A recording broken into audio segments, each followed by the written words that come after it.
नमस्कार दोस्तों। पिछले क्लास में हम लोग पाषाण काल पढ़ रहे थे। तो देखिए, पाषाण काल तीन तरह का होता है: पूरा पाषाण काल, मध्य पाषाण काल और नव पाषाण काल। पूरा पाषाण काल में जो लोग होते थे वो शिकारी होते थे, खानाबदोश होते थे, खाद्य संग्रहण करते थे और घुमंतू प्रकार के होते थे। मतलब कि वो खानाबदोश होते थे, अगर उसको कहीं खाना नहीं मिला तो एक स्थान से छोड़कर दूसरे स्थान पर चले जाते थे। खाद्य को संग्रहण करते थे, यानी कि भोजन का संग्रहण करते थे। और घुमंतू प्रकार के होते थे, यानी कि घूमते रहते थे, जहाँ पे खाना मिलेगा वहीं चले जाएंगे। मध्य पाषाण काल। मध्य पाषाण काल मतलब कि ये मध्य पाषाण काल का जो दौर था, इस दौर में भी पूरा पाषाण काल का ही जीवन पद्धति प्रबल था, लेकिन कुछ लोग कृषि कार्य करने लगे। यानी कि हम यहाँ लिखेंगे कुछ लोग कृषि करने लगे। ठीक है, कुछ लोग कृषि करने लगे, कुछ लोग पशुपालन करने लगे, कुछ लोग पशुपालन करने लगे, और कुछ लोग अस्थाई जीवन जीने लगे। अस्थाई जीवन। तो आप लोग देख रहे हैं कि यहाँ कृषि का भी बात आ गया है। यहाँ पर पूरा पाषाण काल में कृषि का एक भी बात नहीं है। शिकारी होते थे, शिकार करके खाते थे, खानाबदोश होते थे, जहाँ खाना मिलेगा वहीं चले जाएंगे। खाद्य संग्रहण करते थे, यानी कि जो खाना होता था उसको संग्रहण करते थे ताकि सब मिल के खा सकर। घुमंतू प्रकार के होते थे, मतलब कि घूमते फिरते थे। लेकिन मध्य पाषाण काल में हम देख रहे हैं कि लोग कृषि भी करने लगे। कुछ लोग हम बोले, यानी कि 2-3-4%, यहाँ हम लिख देते हैं यहाँ पे कि 2-3-4%। ये कृषि जो करते थे कितना परसेंट करते थे? तो 2 से 3 से 4% लोग। हम कुछ लोग बोले, और कुछ लोग ही पशुपालन करते थे। उतने पशुपालन भी करते थे, और अस्थाई जीवन भी बहुत कम लोग जो जीते थे। मतलब कि कुछ लोग अस्थाई जीवन जीने लगे, मतलब कि एक ही जगह रहते थे, अब इधर उधर नहीं जाते थे, क्योंकि पर्याप्त कृषि करने लगे तो कृषि से उनको पर्याप्त सुविधा मिलने लगा और पर्याप्त हर चीज़ मिलने लगा, अनाज मिलने लगा। पशुपालन करने लगे तो उनको पशुधन हो गया, तो वो लोग एक अस्थाई निवास करने लगे। अब आते हैं नवपाषाण काल। तो ये जो नवपाषाण काल था, इसमें 80 से 90% तक जो लोग थे वो मतलब कि सुधरने लगे। मतलब किस सेंस में? मतलब कि लोग जो है पशुपालन करने लगे। दूसरा चीज़ क्या कि लोग जो है कृषि करने लगे, यानी कि उत्पादन करने लगे भोजन का। तीसरा चीज़ क्या था कि टिक कर रहने लगे, यानी कि अस्थाई जीवन, जो कि यहाँ देख रहे हैं अस्थाई जीवन है। अस्थाई जीवन जो कम था वो यहाँ ज़्यादा 80-90% तक रहने लगे। जो अस्थाई जीवन 2-3-4% था, वो अस्थाई जीवन 80 से 90% हो गया। उसके साथ साथ मृदभांड बनाने लगे। क्या? मृदभांड। अब ये मृदभांड क्या है ये हम आपको बताते हैं। यहाँ देखिए, मृदभांड। अब क्या देख रहे हैं? मृदभांड का मतलब होता है मिट्टी का बर्तन।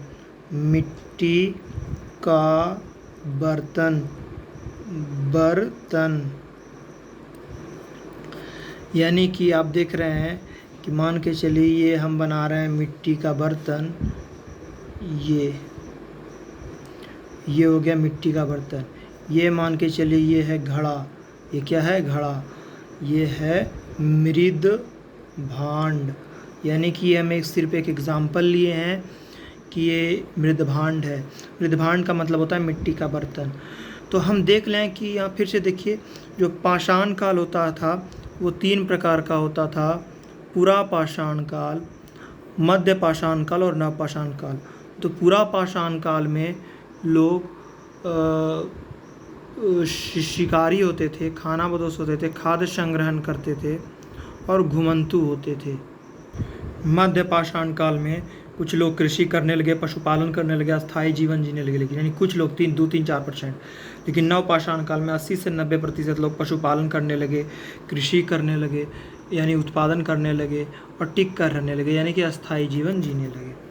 अब आइए, ये मृदभांड मतलब मिट्टी का बर्तन, और मृदभांड भी बनाने लगे। अब हम आते हैं कि एंशिएंट हिस्ट्री में हमको पढ़ना क्या है, यानी हमारा सिलेबस क्या है, हम लोग को पढ़ना क्या है, हमारा जो पाठ्यक्रम है वो क्या है। तो पाठ्यक्रम में हमको पढ़ना है, देखिए पहला चीज़ पढ़ना है मानव का उद्भव, मानव का उद्भव, जो कि हम पढ़ चुके हैं पिछले वीडियो में। दूसरा चीज़ पढ़ना है पाषाण काल, जो कि हम अभी पढ़ रहे हैं। तीसरा चीज़ हम लोग को पढ़ना है सिंधु घाटी सभ्यता, सिंधु घाटी सभ्यता। चौथा चीज़ हम लोग को पढ़ना है वैदिक काल, वैदिक काल। पांचवा चीज़ हम लोग को पढ़ना है जो 6ठी शताब्दी था, 6ठी सदी का था, 6ठी सदी ईस्वी पूर्व, यानी कि जो 6ठी सदी ईस्वी पूर्व था उसको पढ़ना है। उसके बाद हम लोग को मौर्य साम्राज्य पढ़ना है, मौर्य साम्राज्य पढ़ना है। उसके बाद हम लोग को मौर्योत्तर काल पढ़ना है, मौर्योत्तर काल पढ़ना है, मौर्योत्तर काल। उसके बाद हम लोग को गुप्त काल पढ़ना है, गुप्त काल। उसके बाद हम लोग को पढ़ना है गुप्तोत्तर काल, गुप्तोत्तर काल। उसके बाद हम लोग को पढ़ना है कि इतिहास के कालों का नामकरण, इतिहास के कालों का नामकरण। ये हमारा जो सिलेबस है, यही हमारा सिलेबस है प्राचीन इतिहास का। मानव का उद्भव, पाषाण काल, सिंधु घाटी सभ्यता, वैदिक काल, 6ठी सदी ईस्वी पूर्व, मौर्य साम्राज्य, मौर्योत्तर काल, गुप्त काल, गुप्तोत्तर काल, इतिहास के कालों का नामकरण। ये हमारा क्या है, प्राचीन इतिहास का सिलेबस। अब हम यहाँ पे सबसे पहले पढ़ने वाले हैं, चूँकि हम पाषाण काल में, अब आप लोग बोलिएगा कि हम लोग इसमें क्या पढ़े, तो पाषाण काल में देख लीजिए, एक बार फिर रिकॉल कीजिए। लोग शिकारी थे, मतलब शिकार करके खाते थे, खाना बदोश थे, मतलब अगर खाना नहीं मिला तो एक जगह से दूसरे जगह चले जाते थे। खाद्य संग्रहण करते थे, मतलब कि खाना को एक जगह रखते थे जुटा करके, ताकि लोग जो एकजुट होकर रहते थे तो वो सब खा सके। घुमंतु थे, मतलब कि जिस जगह संसाधन की कमी हो जाती थी, खाना की कमी हो जाती थी, उस जगह से एक जगह से दूसरे जगह पलायन कर जाते थे। मध्य पाषाण काल में कुछ लोग कृषि करने लगे। कृषि का सर्वप्रथम विकास कब हुआ, मध्य पाषाण काल में। उसके बाद पशुपालन करने लगे, अस्थायी जीवन जीने लगे, और ये कुछ लोग ही करने लगे, मतलब सब लोग नहीं हुए, थोड़ा सा हुआ। इसीलिए मध्य पाषाण काल को यहाँ हम लिख देते हैं संक्रमण काल भी कहा जाता है, संक्रमण काल भी कहा जाता है। मतलब कि इसमें संक्रमण किसको कहते हैं, आप अपना दिमाग लगा। संक्रमण मतलब क्या कि कुछ हुआ। आप देख रहे हैं यहाँ पे कुछ नहीं हुआ, यहाँ पे थोड़ा बहुत ही हुआ है। खाद्य संग्रहण एक हुआ है, जिसको आप कह सकते हैं कि चलो वो खाना जुटा कर रख रहे हैं। लेकिन मध्य पाषाण काल में कृषि भी होने लगा, पशुपालन भी होने लगा, और अस्थायी जीवन भी होने लगा, इसीलिए इसको संक्रमण काल कहा जाता है। हालांकि मध्य पाषाण काल का पूरा जो नेचर था वो पूरा पाषाण काल के जैसा ही था। अब आते हैं नव पाषाण काल में। ये इसमें से 80 से 90% लोग पशुपालन करने लगे, कृषि करने लगे, यानी उत्पादन करने लगे बहुत ज़्यादा लोग, और टिक कर रहने लगे, यानी स्थायी रहने लगे, और मृदभांड का निर्माण करने लगे, यानी बर्तन उर्तन का निर्माण करने लगे। किसमें, नवपाषाण काल में। तो हमारा जो दूसरा टॉपिक था हमारा सिलेबस का, पाषाण काल, ये भी हो गया ख़त्म। अब हम आते हैं सिंधु घाटी सभ्यता पे। तो यहाँ पे आप देख सकते हैं सिंधु घाटी सभ्यता। अब हम लोग क्या पढ़ेंगे, सिंधु घाटी सभ्यता। सिंधु घाटी सभ्यता अब हम लोग पढ़ेंगे। अच्छा, एक बात हमको बताइए, ये सिंधु घाटी सभ्यता मतलब क्या? भारत में जो विदेशी आए, वो भारत में जो नदी था, सिंधु नदी, उसको सप्त सैंधव प्रदेश कहने लगे। सप्त सैंधव प्रदेश कहने लगे। चूँकि भारत 7 नदियों का संगम था, जो विदेशी लोग पश्चिम से आ रहे थे, पश्चिम से, उत्तर पश्चिम से आ रहे थे, उत्तर पश्चिम से आ रहे थे वो, तो वहाँ से जो लोग आते थे सप्त सिंधु प्रदेश से, वो उत्तर पश्चिम से, मतलब कि जो उत्तर पश्चिम से विदेशी लोग आते थे वो सिंधु घाटी सभ्यता को सप्त सिंधु प्रदेश करते थे भारत को। तो सिंधु घाटी सभ्यता जो एक्चुअल शुरुआत होता है, इसका जो काल का जो आरंभ होता है, काल का जो आरंभ होता है इसका आरंभ होता है, इसका आरंभ होता है 3000 ईस्वी पूर्व, या इसको हम कह सकते हैं 3000 BC, यानी बिफोर क्राइस्ट। बिफोर क्राइस्ट मतलब ईस्वी पूर्व। लेकिन इसका जो परिपक्व अवस्था है, ये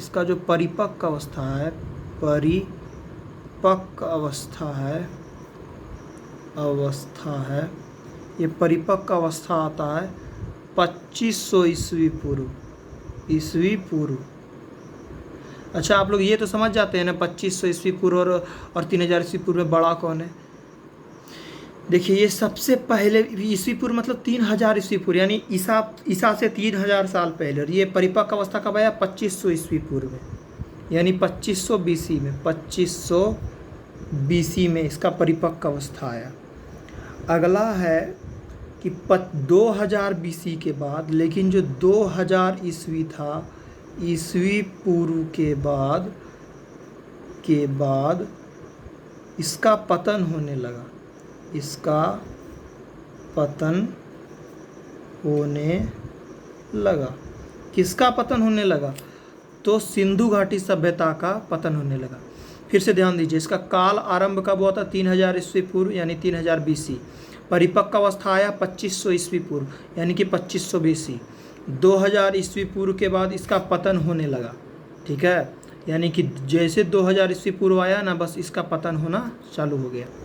अब कोई बोलेगा कि इसका क्षेत्र कहाँ तक आता है, तो देखिए इसका जो क्षेत्र था, यहाँ लिख देते हैं क्षेत्र,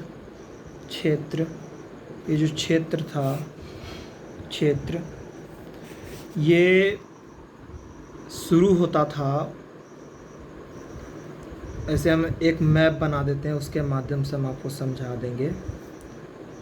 ये जो उत्तर में था, उत्तर में मांडा जम्मू से उत्तर पश्चिम में सोतकांगेडोर से, पश्चिम में सोतकांगेडोर, पूर्व में आलमगीरपुर मेरठ, आलमगीरपुर मेरठ।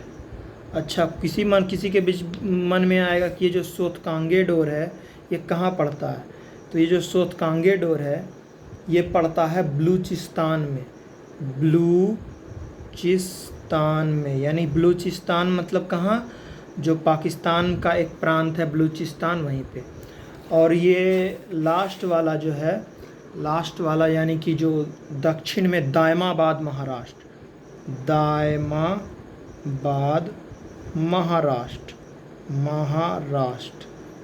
यानी कि जो मांडा है, मांडा एक क्षेत्र है जम्मू जो उत्तर में है, यानी उत्तर में मांडा जम्मू में एक क्षेत्र है। तो मांडा से लेकर उत्तर दक्षिण में दायमाबाद तक, पूर्व में आलमगीरपुर से, पश्चिम में सोतकांगेडोर यानी बलूचिस्तान तक इसका फैलाव था। किसका? सिंधु घाटी सभ्यता का। मांडा जम्मू से, उत्तर मांडा जम्मू से दायमाबाद महाराष्ट्र, आलमगीरपुर मेरठ से सोतकांगेडोर तक। और इन सब की जो जीवन पद्धति थी वो एक जैसी थी। क्या बोले? जो जीवन पद्धति थी यानी जीवन जीने का जो तरीका था वो एक जैसा था।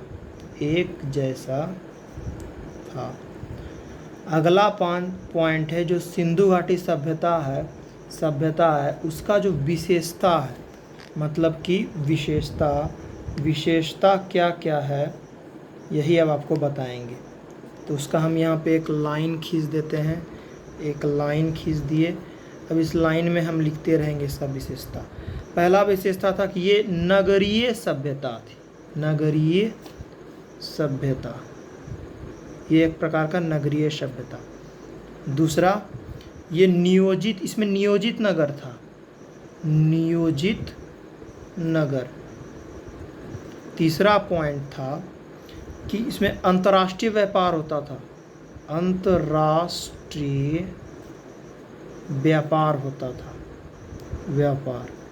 चौथा पॉइंट है कि इसमें कला और संस्कृति जो था, कला और संस्कृति, इसका जो है उन्नति हुआ, उन्नत हुआ। पांचवा जो है पॉइंट, वो इसमें सबसे ज़्यादा विस्तृत और विकसित सभ्यता, ये सभ्यता जो था सबसे ज़्यादा विस्तृत यानी कि फैला हुआ, विस्तृत सभ्यता और एवं विकसित, विकासशील नहीं, विकसित यानी डेवलप्ड। और वो सबसे ज़्यादा, यहाँ लिखना पड़ेगा, सबसे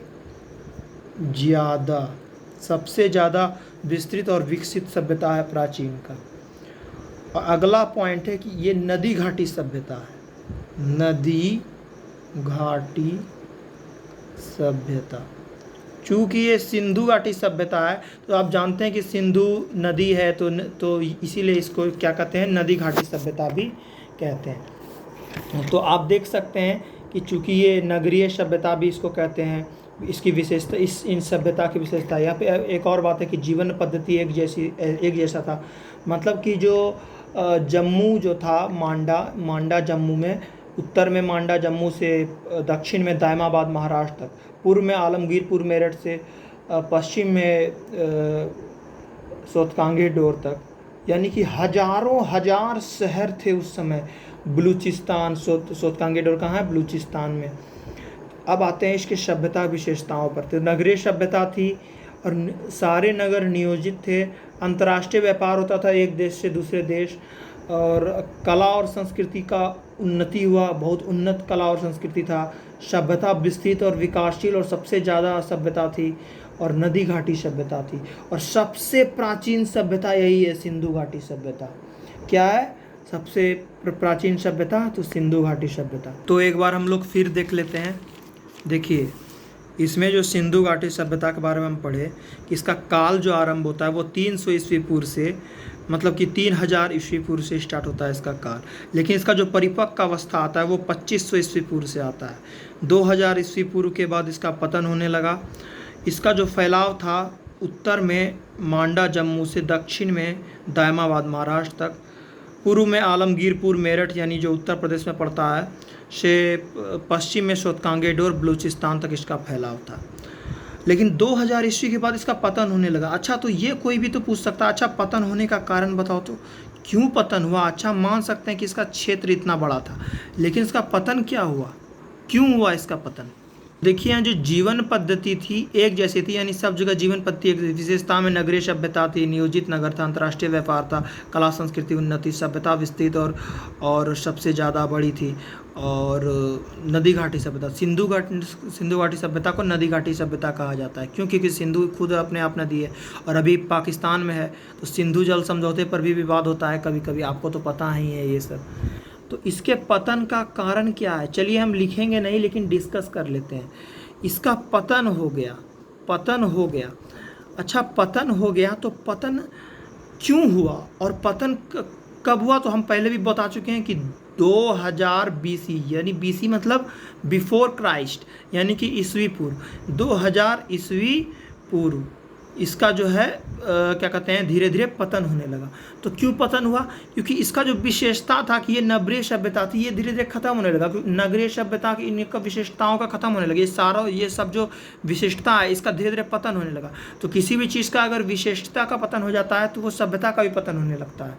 और दूसरा कारण था इसमें जो टेक्नोलॉजी का जो स्तर था उसका भी पतन होने लगा। यहाँ टेक्नोलॉजी था कि पानी जाता था, पानी आता था तो सब पानी को एक जगह एकत्रित किया जाता था, उसके हर तरह, मतलब कि एक तरह का शहर टाइप का, मतलब एक बहुत एकदम सबसे उन्नत सभ्यता थी सिंधु घाटी सभ्यता। और बड़ा बड़ा जो नगर था वो नहीं रहा, जिसके कारण से सिंधु घाटी सभ्यता खत्म होने लगा।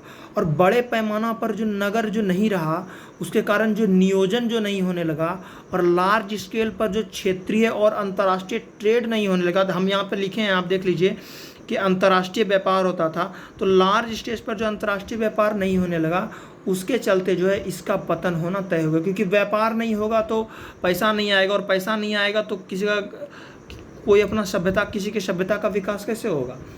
और भी बहुत सारे कारण हैं, जैसे कि जीवन जो थे वो सामान्यतः ग्रामीण और ताम्रपाषाण कालीन स्तर पर पहुंच गया।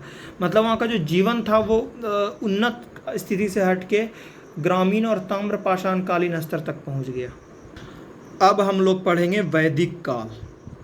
वैदिक काल, यहाँ देखिए हम अपना सिलेबस लिख के रखे हैं। तो अब हम लोग का सिंधु घाटी सभ्यता भी खत्म हो गया। अब हम लोग क्या पढ़ रहे हैं, वैदिक काल पढ़ रहे हैं। देखिए आपका 3 टॉपिक हम खत्म कर दिए, मानव का उद्भव भी खत्म कर दिए, पाषाण काल भी खत्म कर दिया, ऊपर में आप देख सकते हैं, और सिंधु घाटी सभ्यता भी हम खत्म कर चुके हैं। साफ साफ यहाँ आप देख चुके हैं, इसको सप्त सिंधु प्रदेश का तो उतना ही पढ़ाएंगे जितना कंपटीशन में आएगा। अब आ रहे हैं वैदिक काल पे। तो वैदिक काल में हमको क्या क्या पढ़ना है अभी हम यहाँ पे लिखेंगे, ठीक है। वैदिक काल में हमको पढ़ना है इसके नाम के बारे में, किसका नाम वैदिक काल क्यों पड़ा। दूसरा चीज़ पढ़ना है इसके काल के बारे में। तीसरा चीज़ पढ़ना है हमको इसका जो क्षेत्र है उसके बारे में। चौथा चीज़ पढ़ना है इसका जो विशेषता है उसके बारे में, विशेषता के बारे में। और पांचवा चीज़ पढ़ना है हमको इसका क्या योगदान रहा हमारी इतिहास में। तो वैदिक काल का नाम, काल, क्षेत्र, विशेषता और योगदान अभी हम पढ़ेंगे। सबसे पहले जानते हैं कि वैदिक काल क्या है। तो देखिए ऐसा लोग जिसके बारे में हमारी जानकारी मुख्यतः वैदिक साहित्य पर आधारित है, उसी को हम क्या कहते हैं, वैदिक काल कहते हैं। मतलब कि वैदिक काल में अगर कुछ भी अगर हमको पता चलता है तो वो वैदिक साहित्य के आधार पर हमको पता चलता है। यानी कि हम पहले भी आपको बोल रहे हैं कि ये जो वैदिक है, वैदिक काल, इसमें साहित्य का बहुत बड़ा रोल हो जाएगा। यानी वैदिक काल जो है हम क्या बोले, यहाँ से देखिए वैदिक काल, वैदिक काल, काल, ये वैदिक काल जो है इसमें वैदिक साहित्य भी आएगा। वैदिक साहित्य, वैदिक साहित्य, साहित्य, वैदिक साहित्य। अब ये वैदिक साहित्य का पहला चीज़ है कि इसका रचना कब हुआ। हम क्या बोले, रचना कब हुआ। तो रचना कब हुआ, यहाँ लिखेंगे कब हुआ। तो कब हुआ में फिर तीर मारेंगे। तो इसका जो है मतभेद है। मतभेद मतलब कि जो इतिहासकार है, जो हिस्टोरियन है, उसी में मतभेद है। क्या है भैया, जो मैक्स मूलर है, मैक्स मूलर, इसका नाम आप लोग जरूर सुने होंगे। ये मैक्स मूलर है। इसका मानना है कि वैदिक का जो शुरुआत हुआ है वो 1500 BC से 500 BC तक है। मतलब कि 1500 ईस्वी पूर्व से 500 ईस्वी पूर्व तक, इसी के बीच का है, इसी के बीच मानता है। लेकिन जो अन्य लोग हैं, अन्य इतिहासकारों में मतभेद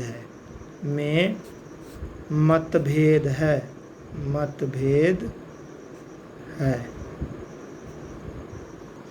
अब देखिए वैदिक काल जो वेद दो लोग जो था, इसको पढ़ने से पहले हमको आर्य के बारे में पढ़ना पड़ेगा। किसके बारे में पढ़ना पड़ेगा, आर्यों के बारे में। अब बताते हैं आर्य कौन थे। आर्य वो लोग थे जो यूरोपीय भाषा बोलते थे।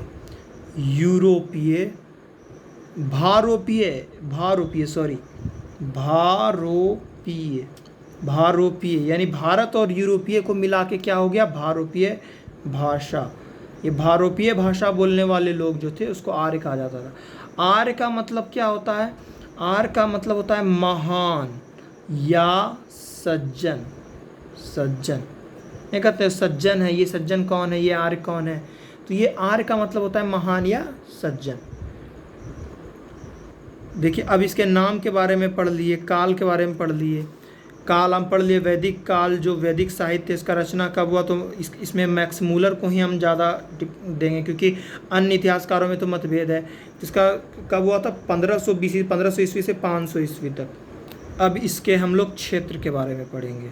अब हम लोग इसके क्षेत्र के बारे में पढ़ेंगे। क्षेत्र, अब हम लोग इसके किसके बारे में पढ़ेंगे, क्षेत्र के बारे में। तो देखिए 1000 वर्षों के दौरान उनके बसाव और जीवन शैली और जीवन स्तर के में कई स्तरों पर परिवर्तन आया। यानी जो 1000 वर्ष तक उनका चला, 1500 से उससे 500 में तो 1000 होवे किया, तो जो 1000 ईस्वी तक था, 1000 साल तक जो उनका जीवन हुआ, जीवन उसमें बहुत सारा परिवर्तन आया। तो पहला जो चरण था, 2 चरण में परिवर्तन आया। परिवर्तन कितने चरण में आया, 2 चरण में आया। परिवर्तन कितने चरण में आया, 2 चरण में। तो जो पहला चरण था, पहला चरण और जो दूसरा क्या बोलेंगे, दूसरा चरण। तो जो पहला चरण था, पहला चरण में क्या बदलाव आया कि पहला चरण में बदलाव अभी आगे पढ़ेंगे, लेकिन पहले चरण को हम लोग क्या कहते हैं, पूर्व वैदिक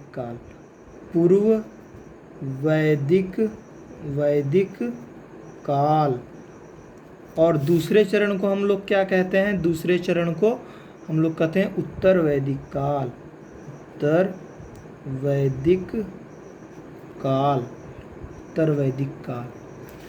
अब जो पूर्व वैदिक काल है, इसी को हम लोग कहते हैं ऋग वैदिक काल।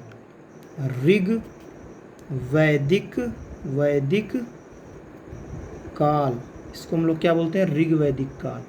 और ऋग वैदिक काल जो है ये जो है कब से कब तक था ऋग वैदिक काल, तो 1500 BC से 1000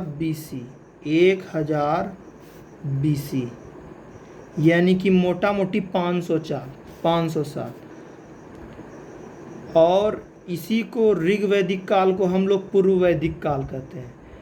और ये जो पूर्व वैदिक काल था, ये कहाँ पनपा, ये पनपा कहाँ पे, ये जो है ये पनपा कहाँ पे, यहाँ लिखेंगे ये जो पनपा, ये कहाँ पनपा, तो 2 नदियों के संगम पर ये पनपा। कहाँ, सिंधु और सरस्वती।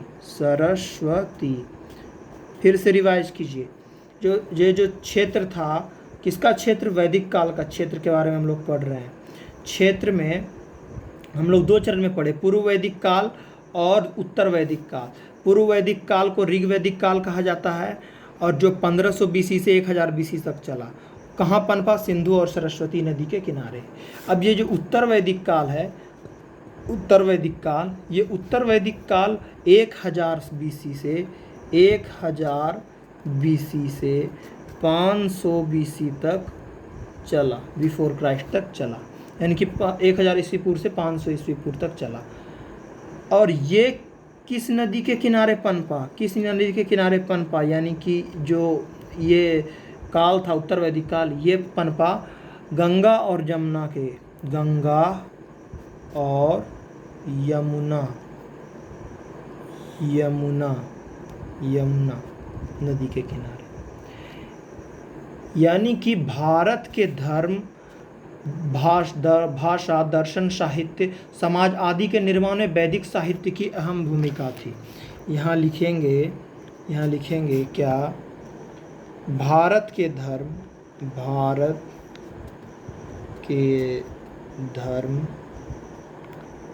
यानी कि भारत के धर्म, दर्शन, भाषा, साहित्य, समाज इत्यादि के निर्माण में वैदिक साहित्य की अहम भूमिका थी। मतलब अब हम लोग क्या पढ़ लिए, अब इसका विशेषता के बारे में पढ़ लिए और योगदान के बारे में, विशेषता और योगदान के बारे में पढ़ लिए। क्षेत्र के बारे में पढ़ लिए कि 1000 साल तक मतलब इनके क्षेत्र का जीवन चला। तो जो पहला चरण था उसको पूर्व वैदिक काल, जो दूसरा चरण था उसको उत्तर वैदिक काल। पूर्व वैदिक काल को ही ऋग वैदिक काल कहा जाता है, जो कि 1500 BC से 1000 BC तक चला। और ये सिंधु नदी और सरस्वती नदी के नीचे ये सभ्यता मतलब कि पनपा। दूसरा जो था वो है उत्तर वैदिक काल, जो 1000 बीसी से 500 बीसी तक पनपा, 500 बीसी तक हुआ, 500 साल, लेकिन ये पनपा गंगा और यमुना नदी के किनारे में। अब इसका जो विशेषता है ये था कि भारत के धर्म, भाषा, दर्शन, साहित्य, समाज इत्यादि के निर्माण में वैदिक साहित्य की अहम भूमिका थी, यानी एक तरह से इसको विशेषता भी कह सकते हैं। अगला है कि भारतीय संस्कृति के निर्माण में वैदिक और सैंधव संस्कृतियों का सर्वाधिक योगदान था। अच्छा, सैंधव संस्कृति मतलब, तो सैंधव संस्कृति का जो शुरुआत था, चूँकि सिंधु घाटी सभ्यता का, ये सैंधव शब्द का प्रयोग कहाँ से है? ये सैंधव, भारत में 7 नदियों का संगम था, उसको सप्त सैंधव प्रदेश कहा जाता था। तो ये हम लोग जो हिंदू धर्म है, ये हिंदू धर्म किसको मानते हैं? आर्य के दिए गए धर्म को ही हम लोग हिंदू धर्म बोलते हैं। तो आर्य कहाँ से थे? तो यहाँ देख लीजिए, आर्य भारोपीय थे, मतलब कि भारत और यूरोपियों और दोनों मिला हुआ था, और आर्यों का मतलब होता है महान या सज्जन। तो हम पढ़ लिए इसका योगदान के बारे में, पढ़ लिए कि भारतीय सांस्कृतिक निर्माण में वैदिक और सैंधव, यानी वैदिक के साथ साथ जो सैंधव संस्कृति था यानी सिंधु घाटी सभ्यता, उसका सर्वाधिक योगदान था भारतीय संस्कृति यानी इंडियन कल्चर में। और एक बार और रिवाइज कर लेते हैं, अब इसको कर लेते हैं। पाषाण काल 3 प्रकार का होता है, पूरा पाषाण काल, मध्य पाषाण काल और नव पाषाण काल। पूरा पाषाण काल में शिकारी बन के लोग रहते थे, खाना बदोश लोग रहते थे, खाद्य संग्रहण करते थे और घुमंतु प्रकार के रहते थे, खाना नहीं मिलेगा तो इधर उधर चले जाएंगे। इसी का सारा गुण मध्य पाषाण काल में भी था, लेकिन मध्य पाषाण में कुछ लोग कृषि करते थे, पशुपालन करते थे, अस्थायी जीवन जीते थे और संक्रमण काल कहा जाता है। कुछ लोग करते थे, यानी 2-3-4%। संक्रमण काल क्यों कहा जाता है? क्योंकि इनमें देखिए कुछ नया बदलाव आया, कृषि करने लगे, पशुपालन करने लगे, स्थायी जीवन जीने लगे, तो इनसे कुछ नया बदलाव आया ना, इसीलिए इनको संक्रमण काल कहा जाता है।